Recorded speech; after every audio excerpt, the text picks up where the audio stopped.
plans. The proposals, which are out for consultation, are designed to tackle unethical puppy and kitten farms. It would mean people wanting to buy or adopt a pet less than 6 months old would have to go to a registered breeder or a rescue centre. We can speak now via webcam to Marc Abraham, who is a vet currently on shift in Brighton. Sorry to tear you away from all those pets. Marc, how welcome would a ban like this be in your view? Well, I mean, I've just got back from London. I've been doing interviews all day, and I presume the popularity of this intended ban is because there's so much interest. It's a real positive step. It's the major first step in tackling puppy farming, not just in the UK, not just in Ireland, but also in Eastern Europe. What puppy farming has in common across all those countries is that they depend on these third-party sellers to sell to the public. That's the dealers, the pet shops, the people meeting you in motorway service stations. And if you eliminate the third-party trade, you basically force everyone to go either to the breeder and see the puppy or kitten interacting with its mum, or, of course, go to a rescue shelter. And that makes all breeders accountable, and it gives rescue centres more traffic because people will consider that option more. What sort of health problems do you see as a vet from puppies and kittens that have been bought and sold in this way? Yeah, so it's a brilliant question, and that's why this law is so essential, really, for animal welfare. Puppies and kittens on puppy farms or kitten farms get transported long distances. They often have a viral load, often parvovirus, other bacterial infections like E. coli, Campylobacter. They can have medical problems, conjunctivitis, they can have surgical problems, elbow dysplasia, hip dysplasia. They're little ticking time bombs of very painful, expensive suffering just waiting to be bought. And that's just the puppies. We have to consider the breeding dogs. And the other thing the third-party sales rely on, really, is keeping the breeding dogs hidden from, and cats hidden from the public.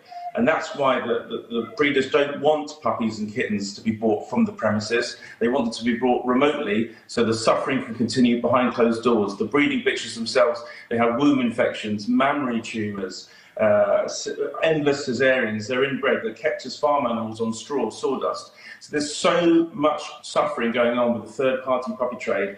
And thank you, Michael Gove, thank you to those parliamentarians, Caroline Lucas, Lisa Cameron, who have been committed over the last few years to ending the third-party trade. And it looks like the end in sight, which means a really, really bright, happy, healthy future for this country's dogs and cats. How will it help, though, in your view, in reduce animal cruelty, which is a separate issue from the health of these puppies and kittens?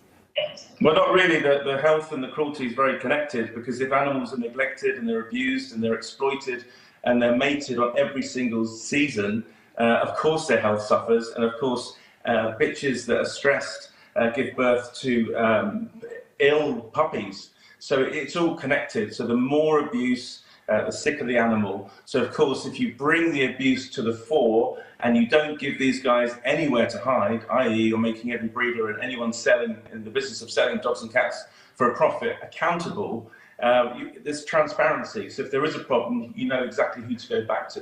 The problem in the past has been people trying to do the right thing, going to licensed pet shops who are buying from licensed puppy farms. And of course, if there's a problem, the pet shop blames the breeder, who is the puppy farm, and there's no accountability. So thank you for everyone for getting Lucy's Law this far, and let's keep putting the pressure on, and let's get this done. Let's make this the first major step in ending puppy and kitten farming in the UK.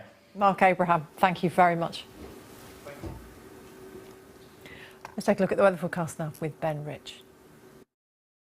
And this is the last day for the time being where and eastern areas will see high temperatures, because further north and west things are already changing. Some much cooler weather to come over the next few days with a mix of sunshine and showers. We've got a weather front pushing southeastwards, taking some outbreaks of rain across England and Wales. Behind that, we're getting into the cooler, fresher air. So during this evening and tonight, across parts of eastern Scotland, northern England, parts of Northern Ireland, those temperatures down into single digits, particularly out in the countryside. Still pretty warm and humid across the far southeast. The last of this humid air clinging on for dear life. But during tomorrow morning, we push it out of the way as this front moves across East Anglia and the southeast. Behind it, we see some spells of sunshine, some showers, really heavy, blustery ones across the northwest of Scotland. But the temperatures really dropping. 15 degrees in Belfast, Still perhaps 23 in London, but all of us get into the much cooler air as we head towards the end of the week and the weekend.